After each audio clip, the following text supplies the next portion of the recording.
వీడి మొద్దు నిద్ర పాడైపోను. ఇక్కడ కర్ర ఎక్కడ తెచ్చింది?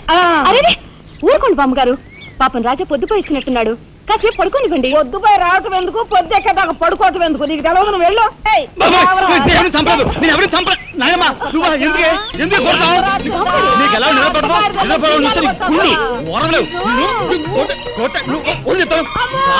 నిద్రపోనకుండా కొట్టుకొని పైవం చేస్తుంటావు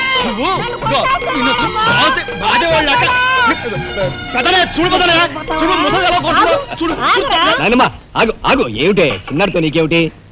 నువ్వు నీ పెళ్ళం ఇట్ట గారాబం చేయబట్టే ఆడు సోంబేర్లా తయారయ్యాడు. సోంబేరి గింబేట ఆగండి. మిట్ట మధ్యాహ్నం దాకా పడుకోవడం మూలంగా ఇంటికి ఉపయోగం, దేశానికి ఉపయోగం తెలుసా? దేశానికి? అవును మరి.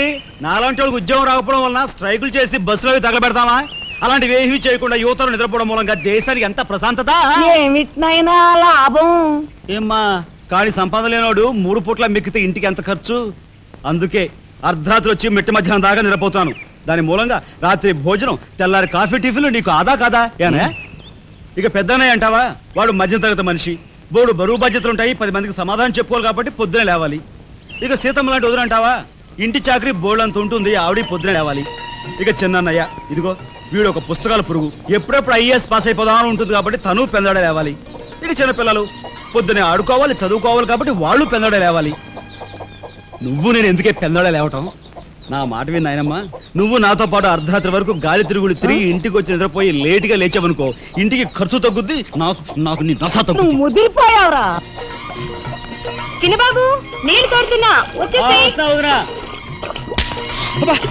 ఎంత పొగర్రా నీకు? ఉదయంతో చాకరీలు చేయించుకుంటావా? ఏంటి దొడాలి, సబ్బెట్టాలి, రఫాడించేస్తానే అనుకున్నావు? నువ్వు చేయాల్సిన పనులు ఉదయంతో చేస్తావు, నేను నిన్ను కేకలు పెడతావు అనుకుంటే నువ్వు ఎదురొస్తావా?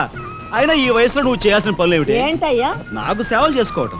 ఏంటి? తాతయ్యకి ఎలాగో సేవలు చేయలేదు, నాకు సేవలు చేసుకో. దేవుడు మెచ్చి నీకు స్వర్గ దూరాలు తెలుస్తాడు. నిజమేనట్రా చిన్న? నిజమైన ముసుల్దానా? దా.